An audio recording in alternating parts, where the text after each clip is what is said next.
बिस्मिल्लाहिर्रहमानिर्रहीम, अस्सलाम वालेकुम। पाकिस्तान टुडे के साथ मैं हूँ मंसूर आजम काजी। नाज़रीन, 7 वोटों ने किस्मत बदल दी। सेनेट ऑफ पाकिस्तान, जिसको ब्रेन ऑफ पाकिस्तान कहते हैं, वहाँ पर 7 सेनेटर्स ने गलत वोट डाल दिया और एक सेनेटर ने दोनों को, साजिद संजरानी साहब को और यूसुफ रज़ा गिलानी साहब, दोनों को ही वोट डाल दिया। उन्होंने कहा कि मैं नाराज़ नहीं किसी को करना चाहता, सो इस वोट को अगर आप डिवाइड कर सकते हैं तो कर लें। इन लोगों को बार बार बताया गया, एक दफ़ा नहीं, हमने 12 वीडियोस देखी, इनको बार बार बताया गया कि किस तरह स्टैंप करनी है, किस तरह चीज़ों को लेकर चलना है, लेकिन कहीं ना कहीं गलती दानिस्ता या गैर दानिस्ता तौर पर ज़रूर हुई है, जिसका खमियाजा इस वक्त यूसुफ रज़ा गिलानी और PDM भुगत रही है। मोहरें गलत क्यों लगाई, एक ये बड़ा इंपॉर्टेंट सवाल है। और इसके अंदर अब तो कहा जा रहा है कि जी ANP, JUI, नून, नेशनल पार्टी के बहुत सारे लोग शामिल हैं और उन पे शक भी किया जा रहा है। हैरानगी की बात यह है, चेयरमैन सेनेट की बार 7 वोट मुस्तरद हुए और डिप्टी चेयरमैन सेनेट की बार एक भी वोट, जी हाँ, एक भी वोट मुस्तरद नहीं हुआ। उनको बिल्कुल एग्जैक्टली पता चल गया था डिप्टी चेयरमैन सेनेट की बार कि हमने मोहरें कहाँ लगानी है और उन्होंने बिल्कुल मोहरें वहीं पर लगाई। नून लीग क्या सोच रही है, पाकिस्तान पीपल्स पार्टी क्या सोच रही है, यूसुफ रज़ा गिलानी साहब की आज मुलाकात भी हुई है आसिफ अली जरदारी और बिलावल के साथ, क्या सिनेरियो बन रहा है, लॉन्ग मार्च का क्या सिनेरियो बन रहा है। एक और व्यू पॉइंट ये भी है कि अगर यूसुफ रज़ा गिलानी जीत जाते तो पाकिस्तान पीपल्स पार्टी एहतजाज में हिस्सा ना लेती, लॉन्ग मार्च में उतनी प्रोएक्टिव ना होती और पंजाब की तरफ उनकी नज़रें चली जाती। सो एक ये भी साइड है जिसके ऊपर बात करेंगे। और एक्चुअली में कौन लोग हैं ये जिन्होंने पार्टी को भी खुश रखा, जिन्होंने पार्टी के ख़िलाफ़ वोट भी नहीं दिया, जिन्होंने हल्फ की पासदारी भी की और उन्होंने कुछ लोगों को खुश भी कर दिया। सो इस सारी सिनेरियो के ऊपर आज ज़रा डिटेल में बात करते हैं। मुझे आज ज्वाइन किया है नुसरत वाहिद साहबा ने। आप कौमी असम्बली है पाकिस्तान तहरीक इंसाफ को रिप्रेजेंट कर रही हैं और नवाबज़ादा तैमूर तालपुर प्रोविंशियल मिनिस्टर हैं सिंध के और पाकिस्तान पीपल्स पार्टी को रिप्रेजेंट कर रहे हैं। किसी ज़रूरी वजूहात की वजह से रुमीना खुर्शीद आलम हमें आज ज्वाइन नहीं कर सकेंगी। थैंक यू वेरी मच जी, बहुत शुक्रिया आप सबका। Taimur, let me start with you.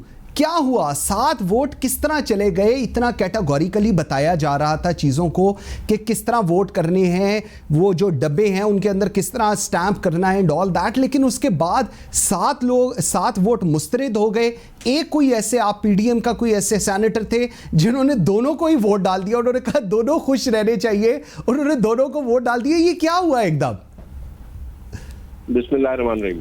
तो सिर्फ पहली बात तो जो आपने की, जो दोनों वोट एक ही बैलेट में लगा के दोनों को खुश कर दिया, वो मुझे पता नहीं, दोनों में से एक तो जरूर नाराज हुआ होगा, टू फाइंड आउट नाराज कौन से वाले हुए।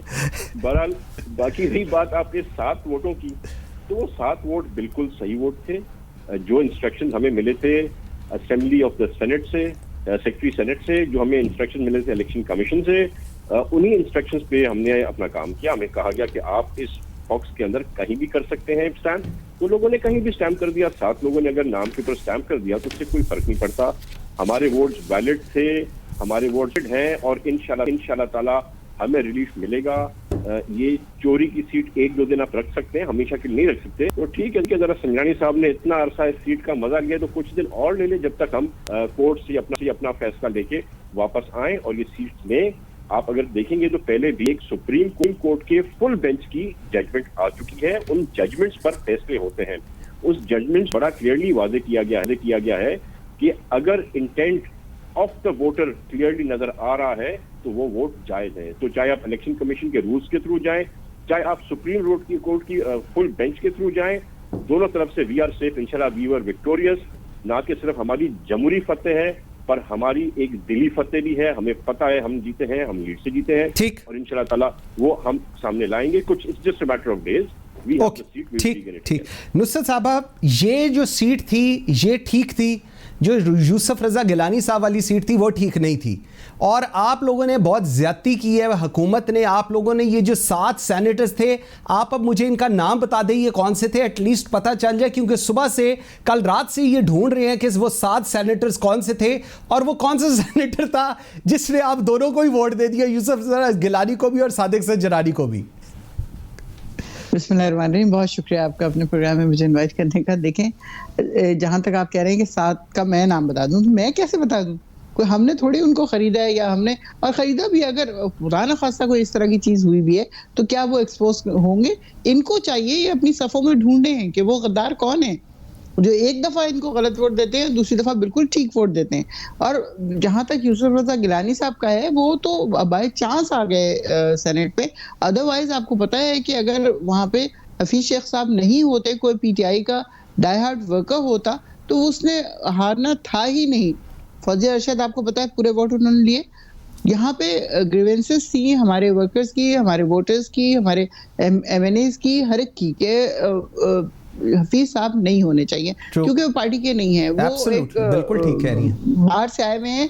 अगर उनकी जगह कोई भी होता तो डेफिनेटली उसने जीतना था, जिस तरह फौजिया अरशद जीती हैं। तो अब यहाँ पे सॉरी आपकी बात काट रहा हूँ। आपकी ये जो व्यू पॉइंट है, ये पूरे मुल्क का व्यू पॉइंट है, ये पाकिस्तान आपके जितने वोटर सपोर्टर हैं सबका व्यू पॉइंट है, लेकिन ये व्यू पॉइंट प्राइम मिनिस्टर का क्यों नहीं था उस वक्त? देखिए, प्राइम मिनिस्टर ने अपनी तरफ से तो काफी सारे लोगों को चेंज किया था मुख्तलिफ सूबों में, आपको पता है इस बात का। लेकिन हो सकता है कि उन तक ये वाली चीज इस तरह ना पहुंची हो। वो समझ रहे हो कि जैसे मतलब अब मेरे जैसे जो कारकुन हैं, हम तो चाहे वो बिल्ली को भी कह देंगे तो हम वोट उसी को देंगे, क्योंकि हमने उनको अपना लीडर माना हुआ है। ठीक। लेकिन कुछ लोग होते हैं इस टाइप के जो बात नहीं सुनते, वो समझते हैं कि वो अकले कुल है, तो वो अपनी बात वो करेंगे। लेकिन जहां तक अभी आपने इसकी बात की सेनेट की कि यहाँ पे लोग जो क्रीम होती है ब्रेन की, वो आती है पूरे मुल्क से सेनेट में। तो ये देख ले वो जो ब्रेन कैसा आ रहा है, वो जो क्रीम, यही मैं अर्ज कर रही हूँ कि वो जो क्रीम है उसको ये नहीं पता कि उसने वोट कैसा देना है सेनेट में आके। और क्या वो रोटी को तोती कहते हैं कि उन्हें नहीं पता? साथ जो बॉक्स बना हुआ है उसमें उन्होंने स्टैंप लगानी है, उनको पता है इस बात का। फिर अगर वो ये सब कुछ कर रहे हैं तो उसका मतलब है कि जानबूझ के कर रहे हैं। इनको चाहिए ये अपनी सफों में ढूंढे कि वो कौन लोग हैं जिन्होंने गद्दारी की इनके साथ। ठीक। तैमूर, रोटी को वो सेनेटर्स रोटी बकौल नुसरत वाहिद साहबा के वो रोटी को चोची नहीं कहते हैं। लेकिन मुझे एक चीज बताए, very smartly, I must appreciate it, जिसने भी ये पूरी चीज चली, it was actually so well done कि किसी को मौका ही नहीं मिला कि ये हुआ क्या है। और उसके बाद डिप्टी चेयरमैन सेनेट, अच्छा डिप्टी चेयरमैन सेनेट पे क्या हुआ? तैमूर जरा ये तो बताएं। वो तो बिल्कुल ही आपके हाथ से निकल गई। वो मौलाना साहब थोड़े गुस्से में ही फिर रहे हैं आज सारा दिन। नवाज शरीफ साहब और आसिफ अली जरदारी साहब से उनकी बात भी है, उन्होंने कहा ये क्या हुआ है, 54 वोट ही मिल गए हैं हुकूमती जो थे डिप्टी चेयरमैन सेनेट के लिए। देखिए जी, यहाँ तो हमारी जो है एक डेमोक्रेटिक अलायंस का मुकाबला है चोरों की सरकार के साथ। ये तो वो है जो पूरे सिस्टम इलेक्शन की रात में बंद कर देते हैं, पता नहीं चलता कैसे बंद हो गए, पता नहीं चलता कैसे खुल जाते हैं। तो जादूगर है ना, इतने आप लोग मासूम तैमूर, इनके पास है इतने आप लोग मासूम क्या आपने इनकी चीजें ऐसी होने दी? सिंध के अंदर आपकी हुकूमत है। खैर, अच्छा कंटिन्यू कीजिएगा जी प्लीज। तो ये था, जिस तरह से कैमराज इंस्टॉल किए गए, इस घर की सैंक्टिटी का क्या बचाया, क्या छोड़ा इन लोगों ने? अपने सेनेटर्स पर शक करना, अपने सेनेटर्स को कुरान उठवाए, अपने सेनेटर से कस्में उठवाई, ये सारा हम सियासी लोग नहीं कर सकते। ये चीजें हो सकता है कोई हमारी सिस्टम में कोई ऐसे लोग हो, कोई ब्लैक शीप हो मे बी, जिनकी वजह से ये फर्क हमारा खराब हुआ, तो उनको हम ढूंढेंगे इंशाल्लाह और कैफरे किरदार तक पहुंचाएंगे। पर ये बात हमें पता है कि हमारा जहाँ तक पार्टी लीडरशिप की बात है, तो एक बहुत स्ट्रिक्ट स्टर्न हमें इंस्ट्रक्शंस हर किसी की तरफ से थे कि बहुत सिंपली हर किसी चीज को चलाना है। अब किस तरह से नहीं किया, ये तो इमरान खान साहब भी बताएं। पहले भी 14 सेनेटर्स जो इन लोगों ने खरीद लिया, आज तक खान साहब बताते नहीं है। फिर खान साहब कहते हैं मैं एनआरओ नहीं दूंगा। उसके बाद 16 इनके जो बिकाऊ माल, अल्लाह माफ कर, मैं ऐसे नहीं कहता, इन लोगों का जो हमारा बिकाऊ माल है, उस बिकाऊ माल को भी जो है सो इन लोगों ने अपने एनआरओ लेने के लिए, खान साहब ने पहले उनको एनआरओ दिया, फिर अपना वोट लिया, मैंने खान साहब ने भी एनआरओ ले लिया। वो एनआरओ लेने के बाद उनको बाकायदगी से एक पटका पहना दिया गया कि आपने बड़ा अच्छा काम किया। ठीक। तैमूर, मुझे एक चीज बताएं, मुझे एक चीज बताएं। उस दिन आप असेंबली में बोल रहे थे और मैं सुन भी रहा था, आप कह रहे थे जिस कोई एक एमपी है जिसने पाकिस्तान तहरीक इंसाफ का जिसने वोट डाला, और आपने कहा कि ये वो इस वक्त शख्स यहां पर बैठा हुआ है और मुझे पता है। कौन सा था? मतलब अगर आप बताना चाहे तो आप बता दें, लाइव हम लोग जा रहे हैं, if you want to share the name. Basically I would not like to share the name, but it was किसी मोहतरमा की मैं बात कर रहा था। ओके। इस मोहतरमा हमें अप्रोच किया था वोट देने के लिए, जिसे हमने रिफ्यूज कर दिया था। तो वो सामने ऐसी ऐसी बातें कर रही थी मोहतरमा, उनका पीटीआई से बड़ा ताल्लुक नहीं था, किसी और जमात से ताल्लुक था। Okay. उनको कह रहा था कि आप एक तरफ आके आई थॉट ये मुझे कह रहे हैं, वोट ले लो। आई थॉट कि ये मुझे नहीं ये ओह माय गॉड, नहीं ओह माय गॉड। अच्छा आगे थोड़ा सा आगे लेकर चलता हूं। नुसरत साहबा, मुझे एक चीज बताएं, हुकूमत बड़ी कंफर्टेबल जोन में अपेरेंटली लग रही है, लेकिन जो चीजें अब साथ साथ आ रही हैं, अब ऑब्वियसली हाई कोर्ट में जा रहे हैं, क्योंकि मेरे ख्याल में हमारी लीगली भी इस पर बात हुई है लीगल फर्टर्निटी से। वो कह रहे हैं कि ट्रिब्यूनल में या इलेक्शन कमीशन पे नहीं जाएंगे, either they will go to high court और द सुप्रीम कोर्ट। और जो अपेरेंटली अभी चीजें समझ आ रही हैं लोगों को, शायद चीजें वैलिडेट हो जाएं जो इस वक्त ऑपोजिशन का कॉन्सेंट है। इज हुकूमत, government ready for whatever the decision will come from the court side? जी बिल्कुल, इसमें जरा सा भी एक लम्हे को भी सोचने की जरूरत नहीं है। अगर अदालत ने कह दिया कि ये नल एंड वाइट है, खत्म हो गई चीज, तो बिल्कुल खत्म हो जाएगी। हुकूमत का आपको पता है, आपको प्राइम मिनिस्टर को हुकूमत करने का शौक नहीं है। उनको यहाँ पे अगर वो आए हैं अपनी पूरी पिछली जिंदगी छोड़ के, तो वो सिर्फ इसलिए आए थे कि पाकिस्तान को वो संभाल लें। वो करप्शन जो हुई है उसका पैसा किसी तरह थोड़ा बहुत तो ले आए, जाहिर है सारा तो लाना इम्पॉसिबल होगा। जो क्रिमिनल्स हैं उनको उनकी जगह पे पहुंचाया जाए जिसके वो हकदार हैं। सारी उम्र हो गई पाकिस्तान को लूटते हुए, पाकिस्तान को खाते हुए, एक एक चीज गिरवी रख दी, उसके लिए पैसे लिए गए और कहाँ गए वो पैसे किसी को पता नहीं है, सिवाय इसके कि वो किस तरह मनी लॉन्ड्रिंग होके बाहर गए और इनकी जायदादें बनी। दुनिया के, मैं समझती हूँ हर कैपिटल में इनकी जायदादें होंगी, जो अभी नहीं पता, आस्ता आस्ता पता चलेगा। स्टील मिल तबाह बर्बाद हो गई और इनकी मिलें पता नहीं कहाँ से कहाँ चली गई। ये सारी चीजें मतलब रिपीट करने वाली नहीं है। देखें, यहाँ पे अगर प्राइम मिनिस्टर आए हैं अपनी पिछली इंतहाई कंफर्टेबल लाइफ को छोड़ के, जहाँ सारा सारा दिन और सारी सारी रात वो मीटिंग्स करते हैं और इनपुट ले रहे होते हैं, तो वो ऐसे ही नहीं आ गए। वो उनका मिशन है कि किसी ना किसी तरह इस करप्शन को पाकिस्तान से खत्म किया जाए और पाकिस्तान को उस जगह पे लेके आया जाए जहाँ पे वो डिजर्व करता है। ठीक, क्योंकि हमारे यहाँ पोटेंशियल बेइंतहा है, हमारे रिसोर्सेज बेइंतहा हैं, लेकिन वो सही जगह पे इस्तेमाल नहीं हो रहे। लेकिन सड़कें बनाना, मोटरवे बनाना is I think nothing. Sorry Taimur, मुझे एक चीज बताएं, यूसुफ रजा गिलानी ने कहा, एक तो अपोजिशन कह रही है कि मुजफ्फर शाह जो जीडीए के जो प्रिजाइडिंग ऑफिसर थे उन्होंने दानिस्ता तौर पर यह किया है। उसके साथ यूसुफ रजा गिलानी कह रही है, जब उनसे डिप्टी चेयरमैन सेनेट की बात की गई, उन्होंने कहा कि लोग डीमोरलाइज्ड हो गए। ये डीमोरलाइज्ड किस तरह हुए कि उनके हाथ ऑटोमेटिकली नीचे वाले डब्बे से उठ के ऊपर वाले डब्बे में चले गए? ये कौन सा डीमोरलाइजेशन होता है जी? डीमोरलाइजेशन नहीं, कोई मॉरलाइजेशन किसी और किस्म की हुई होगी। नहीं, उन्होंने कहा डीमोरलाइज्ड हो गए, उन्होंने कहा डीमोरलाइज्ड हो गए और हाथ उनका जो था वो नीचे डब्बे से ऊपर वाले डब्बे में चला गया। देखिए जी, ये तो वही मुल्क में बैठे हुए हैं जिसमें प्रोफेसर अली हैदर गिलानी के स्टूडेंट सबसे ज्यादा जो है, जब सामने आते तो इमरान खान भी उनमें से उनका स्टूडेंट आ जाता है। किस तरह से इमरान खान अपना वोट ध्यान कर सकते? अगर प्राइम मिनिस्टर और फेडरल मिनिस्टर वोट नहीं लगा सकते तो हम और किसी पे क्या माया रखेंगे यार? What to say about them? जो प्राइम मिनिस्टर अपना मुल्क चला नहीं सक रहा और फिर अपना वोट भी खुद खराब करे, तो मैं बाकियों पे क्या माया रखूं? किस तरीके से प्राइम मिनिस्टर का वोट खराब नहीं हुआ है? सॉरी वो खराब नहीं हुआ है, सिर्फ नुसरत साहब, मैं आ रहा हूं, मैं आपको बिल्कुल मौका दूंगा जी, आप दो ही हैं, आराम से बात कीजिएगा जी। तैमूर कंटिन्यू। नुसरत साहब, जी। तो जिस तरह से एक सीनियर आदमी, जिसे एक्सपेक्टेड नहीं था, अपने सियासी करियर के लास्ट टर्म में सेनेट का अपना लास्ट टर्म कर रहा है, उस किस्म का बंदा इस किस्म की हरकत करेगा। पता नहीं क्या प्रेशर था, उनको भी फोन कॉल्स आए या उनको कोई थैले शैले बैग शैग मिले जो एकदम से वो बायस्ड हो गए। इस जगह पे बैठ के उन्हें बायस्ड होकर अपने फ्यूचर के साथ बड़ा गलत ज्यादती की। हमारे साथ तो ज्यादती हुई, कोर्ट्स में गिल्ड बैक को अपने साथ भी बड़ी ज्यादती की। पर मैं ये पूछना चाहूंगा, मेरी बहन भी कह रही थी, वो खान साहब की बड़ी कंफर्टेबल लाइफ की बारे में बात कर रही। कौन सी लाइफ? ये वही लाइफ है जिसके बारे में हमने रिहाम खान साहिबा की किताबों में पढ़ा। चले रिहाम को छोड़ें जी, रिहाम पता नहीं बड़ी comfortable. This is bad argument, please, this is bad argument. Say something positive. आप बात don't say like that. आपकी बारी आएगी तो आप बात। नुसरत साहब, मैं कर रहा हूँ जी, आप दोनों। अच्छा जी, I didn't disturb you, don't disturb me। मुझे पता है पीटीआई में सबर का मादा नहीं है सच सुनने का, पर फिर भी कुछ ना कुछ। अच्छा चले तैमूर, कमेंट क्लोज करें जी। आप बात कर रहे हैं अभी बैठ के कि किसने क्या खा लिया तो यार पिछले दौर में जो है हमने करप्शन को 117 से 124 पे नहीं पहुंचाया, इन लोगों ने पहुंचाया है। हमने 23 ट्रिलियन का खसारा 38 ट्रिलियन पे नहीं पहुंचाया, इन लोगों ने पहुंचाया है। पूरी दुनिया को पता है कि जिन्होंने कहा था हम भीख नहीं मांगेंगे, वो सबसे बड़े भिखारी निकले। किसी प्राइम मिनिस्टर ने आप निकाले, गूगल करें, सर्च करें, किसी प्राइम मिनिस्टर ने आज तक इतना कर्जा नहीं लिया इतनी गंदी टर्म्स पर जितना खान साहब ने। पॉइंट आ गया आपका। ये सब चीजें अवाम देख रही है यार, ये अवाम देख रही है, बिल्कुल ठीक है। मैं एमनेस्टी नहीं दूंगा, उसने एमनेस्टी भी दी। बिल्कुल ठीक है, बिल्कुल ठीक है। तैमूर आपका पॉइंट आ गया जी। मुझे तैमूर मुझे एक ब्रेक का कहा जा रहा है, हमें एक छोटी सी ब्रेक ले लें व्यूअर्स। जब ब्रेक से तो जरा ये जब लॉन्ग मार्च होने जा रहा है इसके ऊपर क्या प्रोसेस है थिंकिंग का ऑपोजिशन का, और क्या हुकूमत इसके लिए तैयार है, और क्या धरना होगा या किस तरह चीजें चलेंगी, इस पर भी बात करेंगे। मेरे साथ रहिएगा।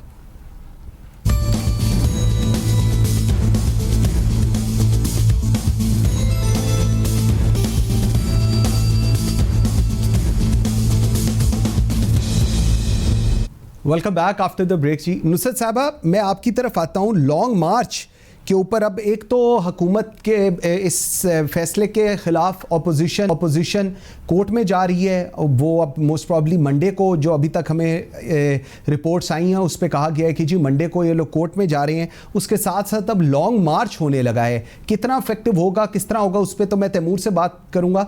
लेकिन मुझे बताइएगा हुकूमत, क्योंकि शेख रशीद साहब तो कह रहे थे कि थोड़ा आगे कर लें, लेकिन अपेरेंटली इट फील्स लाइक कि 26 की कोई डेट इन्होंने दी है, और उसके बाद इन्होंने कहा eventually they will reach Islamabad, वहां पर बैठेंगे, धरना देंगे, नहीं देंगे, ये बाकी तो डिटेल्स आएंगी। हुकूमत तैयार है जी धरने शरने और लॉन्ग मार्च के लिए? तो जरा सा एक लम्हे को भी नहीं सोचना चाहिए, और इनको टोटल 100% इजाजत होनी चाहिए कि ये लॉन्ग मार्च करें और आएं, क्योंकि ये हम पिछले सारे जलसों में देख चुके हैं कि कितनी बड़ी बड़ी जलसियां थी वो, और किस किस तरह इन्होंने वो मीनार पाकिस्तान को फिल किया या बाकी जगहों को। तो we are not at all afraid of their walk और व्हाटएवर प्रोटेस्ट, जो भी चीजें हैं वो अपनी जगह पे इनका दिल करता है ये करें, बिल्कुल हमारी तरफ से 100% इजाजत है जी। ओके तैमूर, मुझे एक चीज़ बताएं, यूसुफ रज़ा गिलानी अगर जीत जाते, ये एक पर्सपेक्टिव है, मैं इस पे आपका बिल्कुल क्रिटिकल एनालिसिस चाहूँगा। यूसुफ रज़ा गिलानी अगर जीत जाते तो पाकिस्तान पीपल्स पार्टी एहतजाज में शामिल ना होती और उनका फोकस पंजाब की तरफ होता, पंजाब के अंदर इन हाउस चेंज करने के लिए। लेकिन क्योंकि यूसुफ रज़ा गिलानी साहब हार गए हैं, इसलिए पाकिस्तान पीपल्स पार्टी अब पीडीएम का पूरी सपोर्ट करेगी। और आपने देखा होगा कल तलाल चौधरी ने एक ट्वीट भी किया था जिसका जवाब बिलावल भुट्टो ने भी दिया था। ये सिनेरियो कैसे आप इसको एनालाइज कर रहे हैं? देखिए, जहाँ तक बात है यूसुफ रज़ा गिलानी साहब की, तो इलेक्शन जीत चुके हैं, वो इंशाल्लाह you will come back to power. पर this is not the point. The point is Gilani साहब को चेयरमैन सेनेट लाना कोई पाकिस्तान पीपल्स पार्टी का अकेला खेल नहीं था। It was a group effort bye PDM, और हमने जो रोड मैप बना हुआ है उस रोड मैप में बहुत से हमें क्रेडेंशियल्स लेने हैं, हमें बहुत सी चीजें हासिल करनी है, और उसमें ये इलेक्शन बहुत ही एक नीचे लेवल पे था। We have got much higher aim. जब तक हम न्याजी साहब से इस मुल्क की जान नहीं छुड़ाते, इन करप्ट नाहे लोगों के टोले को हम नहीं भगाते, तब तक हम आराम नहीं करेंगे। चाहे हम ये सेनेट का इलेक्शन जीतते या हारते, उस पर हमारी स्ट्रैटेजी पे कोई फर्क नहीं पड़ता। आपने देखा था किस तरह से पीटीआई वाली शुरू से ये बातें कर रहे थे कि हम यू कर देंगे, वो कर देंगे, ये 10 दिन नहीं रह सकते, ये 1 महीना नहीं रह सकते। You have seen the bond that has been built between the two young leadership, whether it's इंकलाब एज वेल एज बीबी साहिबा। प्लीज, एक तो यंग है, दूसरे को मत कहें प्लीज प्लीज प्लीज। देखिए आप हमें, अच्छा नुसरत साहब चले आप भी, अच्छा ठीक, अच्छा चले कंटिन्यू कीजिएगा, कंटिन्यू। जवाब देना नहीं चाहता। अच्छा नहीं, ठीक है चले, जीता वो। तो लिहाजा जो है तो this very dynamic relationship between them, कोई बड़ा ट्रस्ट और बॉन्डिंग इनकी हो गई है। और आप देखेंगे this is not, Imran Khan तो भाग जाएगा, हमारी जान बहुत जल्दी छूट जाएगी इससे, but this bond is going to go on and you wait and see. I promise you, आप देखेंगे कि हमारा कमिंग इलेक्शन भी होगा, वो पीडीएम एक साथ लड़ेगी, हम इलेक्टोरल रिफॉर्म्स लाएंगे, हम सीट एडजस्टमेंट करेंगे, और हुकूमत चाहे मरियम नवाज साहबा की आए या कैबिनेट बिलावल साहब की आए, हम पाकिस्तान की बेहतरी के लिए काम करेंगे, हम सीट के पीछे नहीं जाएंगे, we are going to support them. This was a very low lying fruit which we were trying to capture in the shape of the Senate. बिल्कुल ठीक है। नुसरत साहब, एक न्यूज़ ये है कि मरियम नवाज के खिलाफ नैब की जमानत मनसूखी की दरख्वास्त समात के लिए मुकर्रर हो गई है लाहौर हाई कोर्ट के अंदर, और 15 मार्च को चौधरी शुगर मिल केस में जमानत मनसूखी की दरख्वास्त पर समात करेगा लाहौर हाई कोर्ट 15 मार्च को। अपोजिशन पाकिस्तान मुस्लिम लीग नून का ये मौक़िफ़ है कि क्योंकि आप मरियम नवाज की ज़बान बंद करना चाहते हैं, इस वजह से हुकूमत वाया नैब ये टैक्टिक्स इस वक्त खेल रही है। क्या कहेंगे इस पे? मरियम साहिबा क्या जमानत पे नहीं है? जमानत पर आए, बिल्कुल जमानत पे है ना, मुकदमे तो उनके ऊपर चल रहे हैं। जाहिर है अगर उनको रिलीफ मिला है तो हुकूमत ने ही उनको रिलीफ दिया होगा ना, दिया तो खैर नैब ने या अदालत ने, लेकिन बहरहाल हुकूमत ने उसको एक्नॉलेज किया है और उनको आज़ादी दी है कि वो जहाँ मर्जी फिरे और जो मर्जी बोलें। लेकिन जब आप अपने इदारों के खिलाफ बात करेंगे और पाकिस्तान को कमज़ोर करने की बातें करेंगे और मोदी की सपोर्ट में चीज़ें जारी होंगी, तो फिर आपको तो अंदर होना चाहिए, आपको तो बाहर होना ही नहीं चाहिए। सॉरी। तो मेरा नहीं ख्याल कि कोई ऐसी चीज़ है कि उनकी ज़बानबंदी अगर करवानी होती हुकूमत ने तो वो तो बहुत पहले करवा सकते थे हम लोग। उनको इतनी इजाज़त ही ना दी जाती कि वो जाके जलसों में और जुलूसों में जाके तकरीरें करें इस तरह की जो पाकिस्तान के खिलाफ जारी हों। तो हुकूमत का इसमें कोई लेना देना नहीं है। बार बार हम आपको बताते हैं कि जी नैब टोटली आज़ाद है, जो हुकूमत के लोग हैं उनके ऊपर भी मुकदमे चल रहे हैं, जो इनके लोग हैं उनके ऊपर भी मुकदमे चल रहे हैं। कुछ लोग जेल में हैं, कुछ बाहर हैं, कुछ जमानत पे हैं। अभी आपने देखा कि नवाज शरीफ साहब के साहबजादे बाहर आए। तो ये इस तरह की चीज़ें नहीं है जिसको कहा जाए कि जी हुकूमत प्रेस कर रही है, ये हुकूमत प्रेशर डाल रही है। नहीं, हुकूमत का इसमें कोई लेना देना नहीं। सॉरी। ठीक, तैमूर, ये गलत पॉइंट आ गया आपका। तैमूर, मरियम नवाज की जो जमानत पर रहा होने के बाद नैब का ये मौक़िफ़ है कि मरियम नवाज जमानत पर रहा होने के बाद मुसलसल रियासती अदारों पर हमले कर रही हैं, मरियम नवाज पेश ना होकर नैब की तहकीकात में रुकावट डाल रही हैं। ये उनका इस वक्त मौक़िफ़ है जो सामने आया है, जिसके ऊपर अब हेयरिंग हुई है। Do you agree on all these things? क्योंकि ऑब्वियसली हमने देखा है बिलावल नहीं रियासती अदारों के ऊपर बात करते या कोई कमेंट करते, लेकिन इवन यूसुफ रजा गिलानी साहब ने आखिरी मोमेंट तक कहा कि इस्टेब्लिशमेंट न्यूट्रल है। लेकिन ऑन द अदर हैंड हम देखते हैं कि मरियम का या नवाज शरीफ साहब का एक बड़ा स्ट्रॉन्ग मौक़िफ़ है इसके ऊपर, स्पेसिफिकली अगेंस्ट द इस्टेब्लिशमेंट। देखिए, this is a democratic country, it's a democratic state, we have the right to express what we want to express. Chairman Bilawal has the right to express whatever he wants to, and so does Maryam Nawaz. अब अगर आप इस किस्म के pressure डाल के समझेंगे national leader ex prime minister की बेटी ये नैब की धमकियों से डर जाएगी, तो इनकी बहुत बड़ी गलती है, गलतफहमी है। हम तो सारे जेल जाते आते रहते हैं मसूद भाई, मैं जेल गया हूँ, मेरे वालिद ने कितना अर्सा जेल में गुजारा है, हमारे लीडरान ने जरदारी साहब ने 10 साल कैद काटी, उसके बाद कोई केस प्रूव नहीं हुआ, उनकी जिंदगी के 10 साल जा रहे हो। तो हम तो ये चीजें देखते रहते हैं। इनको अपना ख्याल करना चाहिए। न्याजी साहब भी माओ बहनों वाले हैं, उनकी माओ बहनें हैं, तो वो भी जरा ख्याल करें। हमारी बहनें, हमारी माएँ तो जेल बर्दाश्त कर देंगी, ये लोग नहीं कर सकेंगे, ये लोग रोएंगे, धारे मारेंगे। इतना करना चाहिए सियासी इंतकाम जितना आप खुद बर्दाश्त कर सकें। ठीक है, आप हमारे मर्दों पे कर रहे हैं, इतना अरसा नवाज शरीफ को अपने जेल में रखा, उनके भतीजे को जेल में रखा, उनको रखें, इतना बिलो द बेल्ट ना करें। Don't stoop down to a dirty level which you will not be able to face again. बहुत ज्यादती हो रही है, बहुत गलत कर रहे हैं। पूरी दुनिया को पता है, सुप्रीम कोर्ट कह चुका है कि NAB is biased, NAB is politically motivated. तो जब सुप्रीम कोर्ट ने कह दिया, फिर आप, मैं, नुसरत साहिबा क्या उस पर क्या किसी को बात पे कोई एतराज होगा या नहीं होगा? ये चीजें सारी सामने आ गई हैं। अभी भी इनके पास टाइम है, अपनी पॉलिसीज को सीधा करें, अपना किबला दुरुस्त करें। बिल्कुल ठीक है। व्यूअर्स, एक छोटी सी ब्रेक लेते हैं। ब्रेक से वापस आके नुसरत वाहिद साहबा के लिए जा रहा हूं कि क्या ये वाकई सियासी इंतकाम है? जो सुप्रीम कोर्ट के रिमार्क्स हैं रिगार्डिंग नैब वो हम सबके सामने हैं, तो क्या वह वाकई सियासी इंतकाम है या वाकई इन केसेस को किसी न किसी रिजल्ट पर आना चाहिए? इतना लिंगर ऑन जब कोई भी केस करेगा, चाहे वो कहीं पर भी हो, उसको लेकर एम्बिग्विटीज हर एक के जहन में आती हैं। इस पर जवाब लेंगे नुसरत वाहिद साहब से। ब्रेक के बाद मेरे साथ रहिएगा।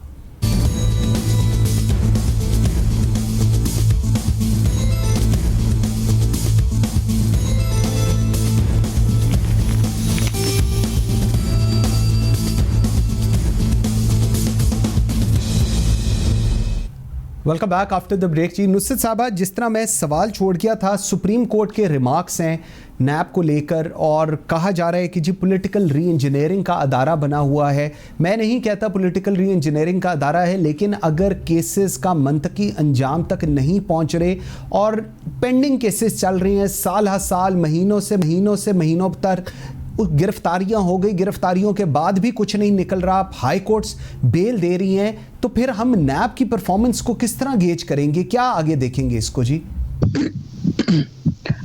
देखिए, नैब का जहां तक ताल्लुक है, ये बनाने वाले ये लोग खुद ही हैं। ये अपने जमाने में चाहते तो उसको खत्म कर सकते थे, लेकिन इन दोनों ने एक दूसरे को प्रेशराइज करने के लिए इसको कायम रखा और उसके थ्रू ये एक दूसरे को मुकदमे करवाते रहे और करते रहे। आज भी जो कुछ भुगत रहे हैं वो सब इन दोनों ने एक दूसरे के ऊपर किया है। वही सारे मुकदमे हमारी तरफ से तो शायद ही कोई नया मुकदमा आया हो या कोई इस तरह की चीज आई हो।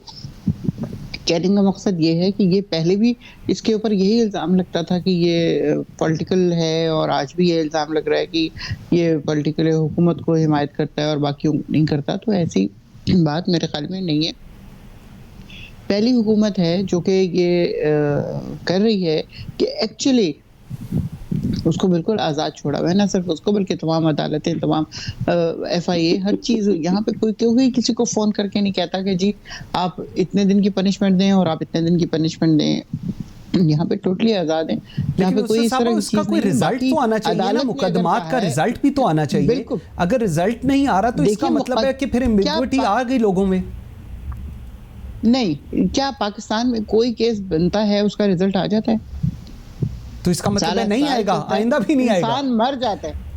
इंसान मर जाता है और मुकदमे का फैसला नहीं आता। ये हमेशा से हो रहा है, आज पहली दफा नहीं हो रहा है। इनको चाहिए कि ये जल्द से जल्द निपटाएं। और जो भी, और जहां तक आपने कहा कि किसी जगह पे नहीं पहुंच पाते, यानी उनके जो उन्होंने मंतकी अंजाम तक पहुंचे केसेस, ठीक है जी बिल्कुल, कि वाइट कॉलर क्राइम में आपको प्रूफ भी मिल जाता है, आपको सारी तमाम चीजें मिल भी जाती हैं, उसके बावजूद you can't go to the judgment कि वो उसमें फिर बहुत सारी चीजें ऐसी होती हैं जो ऑब्वियस नहीं होती। तो इसलिए वो चीज लंबी होती जाती है। ये मतलब आपने किसी बंदे को मर्डर किया, आपको फौरन उनको पता है कि जी आपने किया है, इसलिए वो आपको सजा दे देंगे। लेकिन अगर आपने किसी के पैसे चुराए हैं या कुछ और इस तरह का काम किया, तो उसके लिए तो बहुत देर लगेगी वो तमाम सबूत जमा करके और फिर वो पैसा वापस लेके आने में। बिल्कुल ठीक है। मुझे जरा तैमूर के पास भी मैं रिकवरी की है। ठीक, नहीं आई एग्री वो परफॉर्मेंस की बात। तैमूर, सारी बुराइयां जो हैं वो आप लोगों ने, पाकिस्तान पीपल्स पार्टी ने और पाकिस्तान मुस्लिम लीग नून ने की हैं। अब पाकिस्तान तहरीक इंसाफ की हुकूमत है, जिनको पहली दफ़ा हुकूमत में आए हैं 2.5 साल हुए हैं। आप लोगों का एक्सपेक्टेशन लेवल ये है कि आप लोगों ने जितना पिछले 30-40 साल में जो कुछ किया वो सब कुछ क्लियर हो जाए। बड़ी ज्यादती है आप लोगों की वैसे इस चीज़ को लेकर। बिल्कुल मंसूर भाई, आप सही कह रहे हैं। ये पहली बार आए हैं हुकूमत में और आखिरी बार आए हैं हुकूमत में। अब भुगतना तो पड़ेगा जितना भुगतना है हमें। बिल्कुल ये सही कह रहे हैं। हमारी वाकई एक्सपेक्टेशंस बहुत ज्यादा थी। हमने इमरान खान को समझा था अनिल कपूर और वो निकले विलन उस मूवी के। तो लिहाजा बहुत सी तसाद है बातों में। जो बातें इन्होंने कही कि हम 100 दिन में करप्शन खत्म कर देंगे, तो चलो 2.5 साल में खत्म कर देते यार। आप 117 से 124 पे ले गए। तो हमें एक्सपेक्टेशन थी कि खान साहब ने कहा है कि वो कभी भी एमनेस्टी नहीं देगा, तो नहीं देगा। हमें क्या पता कि एमनेस्टी देगा, वो भी अपनी बहन को देगा, करोड़ों के रुपए, अरबों रुपए निकाल लेगी, दिखाएंगी कि हमने सिलाई मशीन के थ्रू कपड़े बना के बेचे थे, उसमें हमने अरबपति बन गए। तो हमें एक्सपेक्टेशन बिल्कुल थी।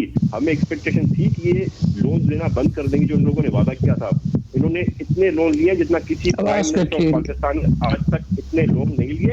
And I am talking through proof, check it. इन लोगों ने कहा था कि गैस बिजली सस्ती कर देंगे। हमारे दौर में 5 रुपए फी यूनिट था कीमत इलेक्ट्रिसिटी की, आज 20 रुपए को क्रॉस कर रही है। ठीक, तो हमें बिल्कुल एक्सपेक्टेशन थी। अगर हमें तो आप छोड़ दें, अगर आवाम को पता होता ये पहले नंबर के झूठे हैं, यूटर्न वाले हैं, जो बात कहते हैं उसका उल्टा करके दिखाते हैं। 50 लाख घर देने से वो लोगों के छीन लिए, करोड़ नौकरियां देनी थी वो छीन ली।